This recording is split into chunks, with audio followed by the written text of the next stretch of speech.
бунёд алиев пас аз 15 рӯзи бозгашт аз шаҳри вуҳани чин бори аввал падарашро мебинад. ӯ донишҷӯи соли сеюми донишгоҳи геологии шаҳри вуҳан аст ва пас аз 15 рӯз бо шумули 46 донишҷӯи дигар аз муроқибати карантинӣ дар осоишгоҳи харангон рухсат шуданд.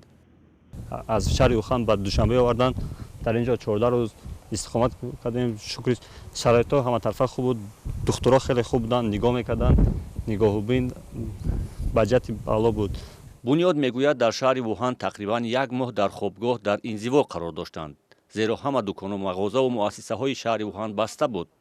ғизо ва дигар ниёзмандиҳоро бо телефон фармоиш медоданд ва афроди махсуси донишгоҳ ба онҳо мерасониданд.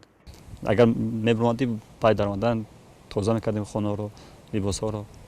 дар 15 рӯзи карантин дар осоишгоҳи харангон ки ба госпитали муваққатӣ табдил дода шуда буд, 46 донишҷӯ ва 17 нафари ҳайате ки онҳоро барои бозгардонидан аз шаҳри вуҳани чин ҳамроҳӣ мекарданд, барои мушаххас кардани коронавирус 2 дафъа аз таҳлилу ташхиси тиббӣ гузаштанд. дар ду таҳлиле ки мо гирифтем барои вируси коронавируси COVID-19 дар вақти қабул шуданашон ба осоишгоҳ ва дар вақти рухсатӣ карданашон дар ягон нафари инҳо бемории коронавирус ба қайд гирифта нашуд.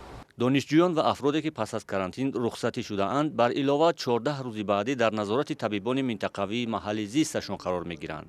феълан аз 1099 нафаре ки пас аз бозгашт аз чин дар як моҳи ахир мавриди муроқибати карантинӣ қарор доштанд, 203 нафар таҳти назорати табибон боқӣ монданд. аз шумораи умумӣ 125 нафар шаҳрвандони чин ҳастанд. ба дунболи густариши коронавирус дар чин ва сироятшавиву фавти одамон дар ҳамсоя кишварҳо, тоҷикистон марзҳояшро бо чин баста, робитаҳои ҳавоиву заминӣ бо ин кишварро қатъ кардааст.